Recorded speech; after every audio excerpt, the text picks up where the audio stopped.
బీసీలు బీజేపీని గద్దె దించాలి అయినా రంగా కాంగ్రెస్ నెత్తి పెట్టుకోవాలి అయితే ఇండియా కూటమికి మద్దతుగా బీసీల ఛార్జ్ షీట్ బీసీలను మోసం చేసిన వాళ్ళు ఎత్తి పెట్టుకోవాలి చూడు కులగణన చేయకుండా బీజేపీ అడ్డుపడుతున్న జస్టిస్ ఈశ్వరయ్య మండల్ కమిషన్ సిఫార్సులు అమలు కాకుండా కుట్ర చేసిందని ఫైర్ బీజేపీ పాలన బీసీలకు అన్యాయం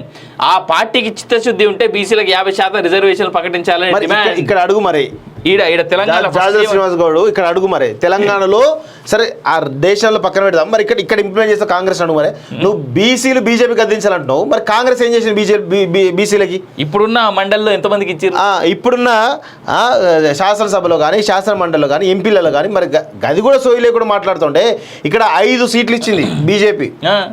సరే నేనేం బీజేపీని మీరు ఎత్తుకోమని అట్లే బీజేపీ కోటమని చెప్పట్లే మీరు కాంగ్రెస్ ఎందుకు విమర్శిస్తలేరు అంటే కాంగ్రెస్ ఇచ్చేటువంటి ప్యాకేజీలకు అమ్ముడు పోయిరా మీరంతా అంతే కదా మరి అదే తెలుస్తోంది మీరు స్పష్టంగా ఇప్పుడు 3 సీట్లు ఇచ్చారు బీసీలకి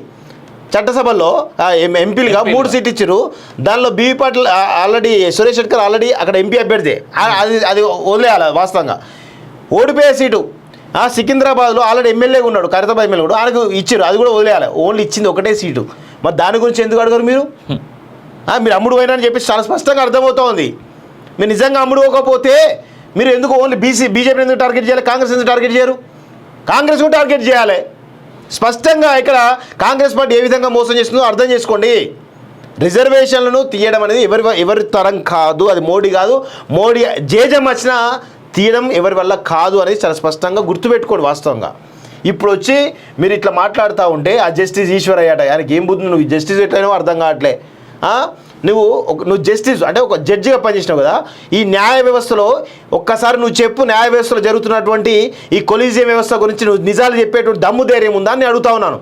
దట్టు ఇక్కడ ఏమన్నారు మండల్ కమిషన్ సిఫార్సులు అమలు కాకుండా కుట్ర చేసిందని ఫైర్ అట కుట్ర ఎందుకు చేస్తారు మండల్ కమిషన్ ఎప్పుడు వచ్చింది 1979లో మండల్ కమిషన్ సిఫార్సు చేసింది ఆ తర్వాత 5 సంవత్సరాలు ఇందిరాగాంధీ ఉంది 5 సంవత్సరాలు రాజీవ్ గాంధీ ఉన్నాడు 5 సంవత్సరాలు పివి నరసింహారావు ఉన్నాడు 10 సంవత్సరాలు సోనియా గాంధీ నేతృత్వంలో మన్మోహన్ సింగ్ ప్రభుత్వం ఉంది 25 సంవత్సరాలు ఉన్నారు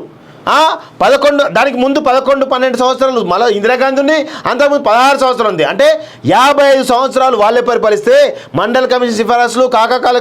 సిఫారసులు ఎందుకు మీరు వాళ్ళు అమలు చేయాలి ఒక్కసారి అడిగేటువంటి దమ్ము ధైర్యం లేదా సరే బీజేపీ చేయలేదు అనుకుందాం పక్కన పెట్టండి మరి ఇప్పుడు కాంగ్రెస్ ఏం చేసిందో ఒక్కసారి అడగాలి కదా సరే ఈ కాంగ్రెస్ పార్టీ దేశంలో అధికారం లేదు చేయలేదు అనుకుందాం మరి ఈ రాష్ట్రంలో ఉంది అది ఈ రాష్ట్రంలో ఏం చేస్తూ ఉన్నారు కాంగ్రెస్ పార్టీ బీసీలకు ఏం చేస్తూ ఉంది చట్టసభలో ఏమైనా అవకాశాలు ఇస్తూ ఉందా ఏం చేస్తామని చెప్పేటువంటి అడిగేటువంటి దమ్ము ధైర్యం మీకుందా కేవలం వాళ్ళు ఇచ్చేటువంటి తాయిలాలకు జస్టిస్ అని చెప్పుకున్న వాళ్ళు ఇచ్చే తాయిలాలకు నువ్వు మాట్లాడే ఎంతవరకు కరెక్టే ఈశ్వరయ్య సిగ్గుండాలి కొంచెమైనా జాదవ్ శ్రీనివాస్ గౌడ్ మీరు ఛార్జ్ షీట్ ఎంత అంటే ఎవరు నమ్ముతారు బరాబర్ మీరు కాంగ్రెస్ పార్టీ పైసలు తీసుకొని మీరు ఈ స్టేట్మెంట్ చేస్తే తప్ప ఏది లేదు వాస్తవం చెప్పండి నిజంగా మీకు చిత్తశుద్ధి ఉంటే కాంగ్రెస్ విమర్శించండి బీజేపీ విమర్శించండి చూద్దాం అట్లా చేయకుండా కేవలం బీజేపీ ఓడించాలంటే ఏంటంటే కాంగ్రెస్ గెలిపారనా 2 దొందే